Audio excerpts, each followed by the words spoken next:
I'm 11 years old, and I know that I can't do this. I've made a decision. I'm 11. I'm a grown-up. It is time to get it together. I know that this is the day to do it, because this is the day that my family annually meets with 2 other families, and we go to the most important event of the year, Breakfast with Santa.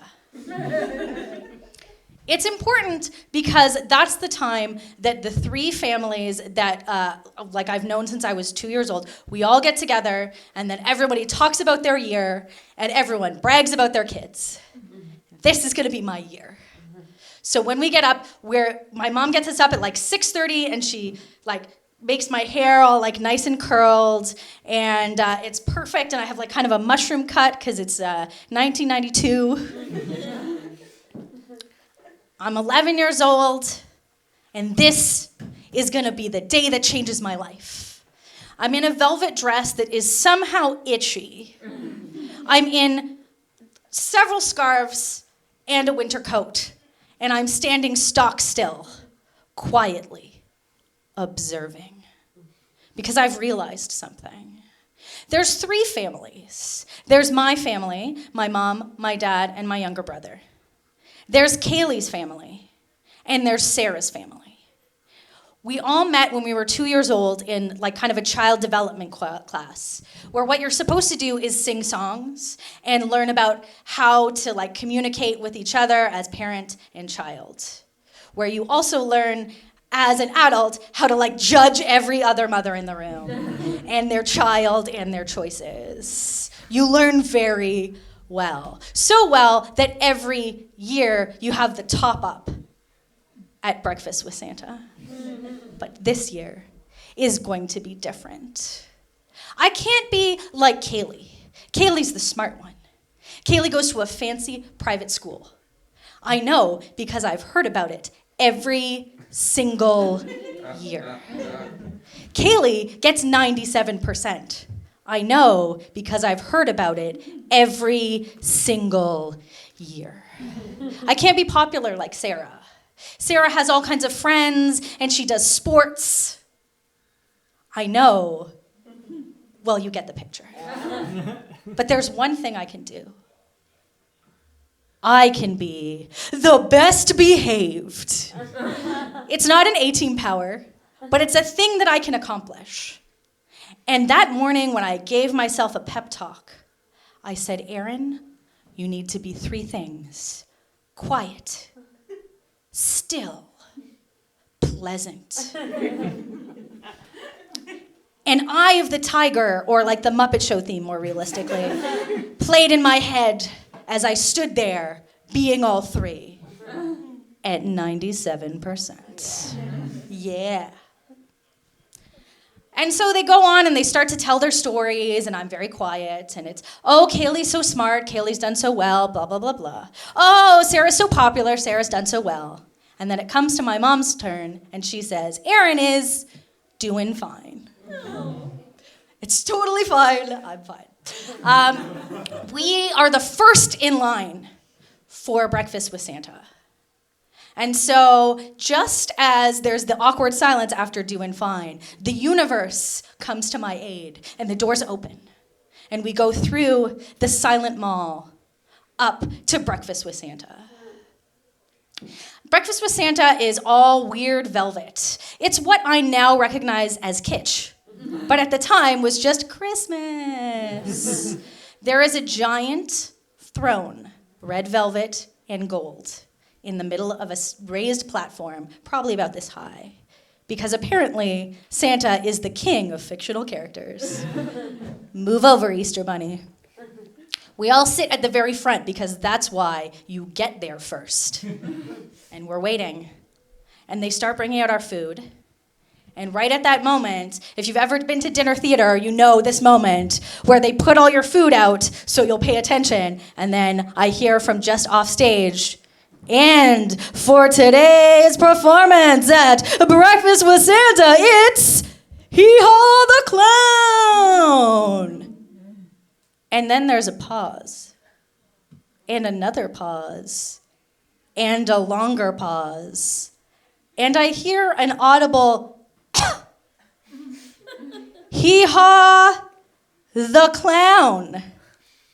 And at that, a man stumbles out in, like, what should be a clown costume, but basically looks like if a lounge singer, like, wanted to make a little bit of extra money on the side. It is a low V. It is stained and rolled up. It is clearly not his clown costume. His fright wig is accurate. It is the only time I have been frightened by a wig. It is synthetic yet greasy. He wears a nose slightly off kilter. His face makeup is already melting off of his face. Yes, he is a horror movie made beautifully real. But he has clearly agreed to a job, and he is committed. So he comes out, hey kids, and begins his his planned clown shtick. He does that for a minute, then gets winded, and puts his hands on the table that my parents got up so early to make sure that we had. And then the smell hits me. A smell I can only describe as whiskey and regret. Just a miasma of bad choices come towards my face.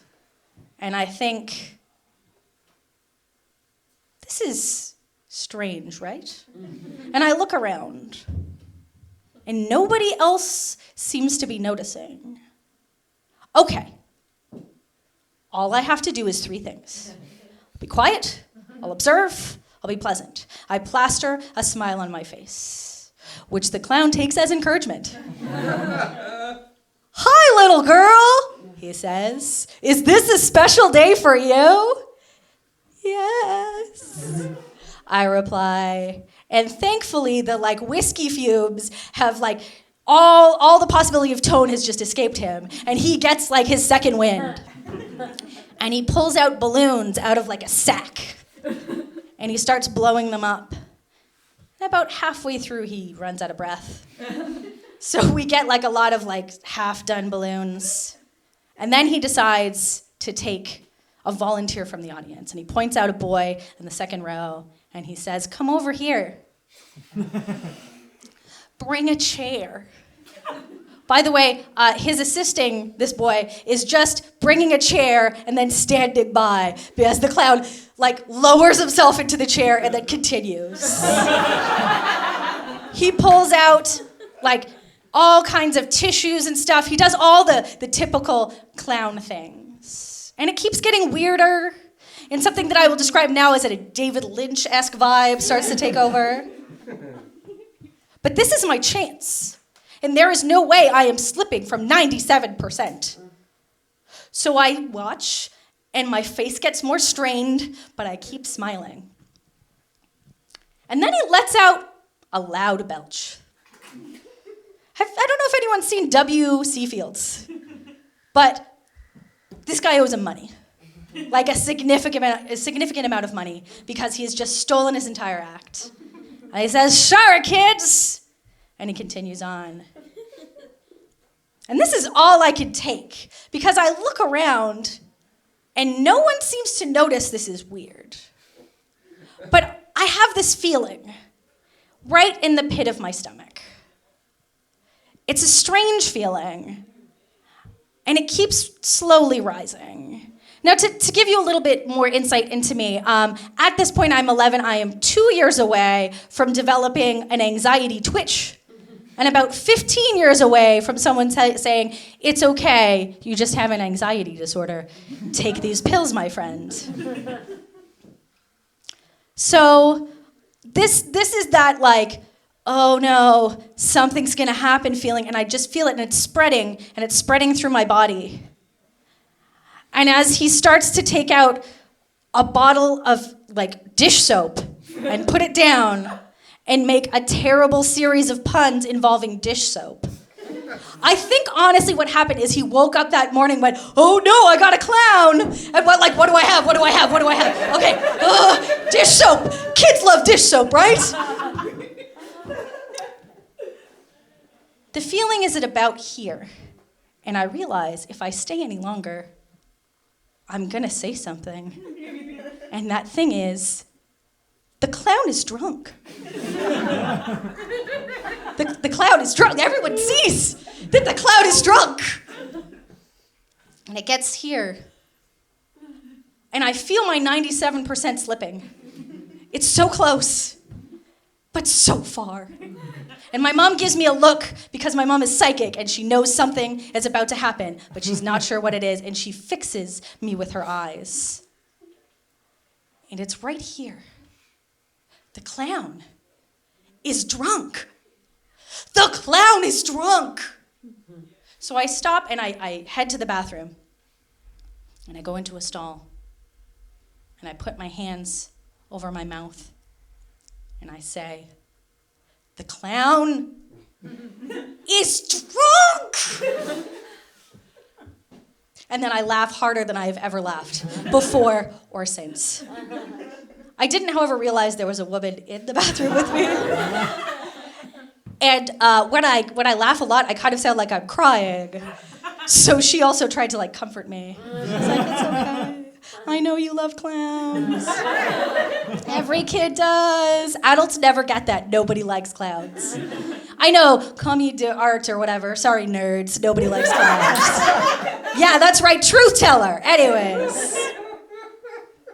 And I come out and I realize something that's stuck with me to this day. Is that people will commit to something. If they've decided that this is the way it should be, they will commit to it.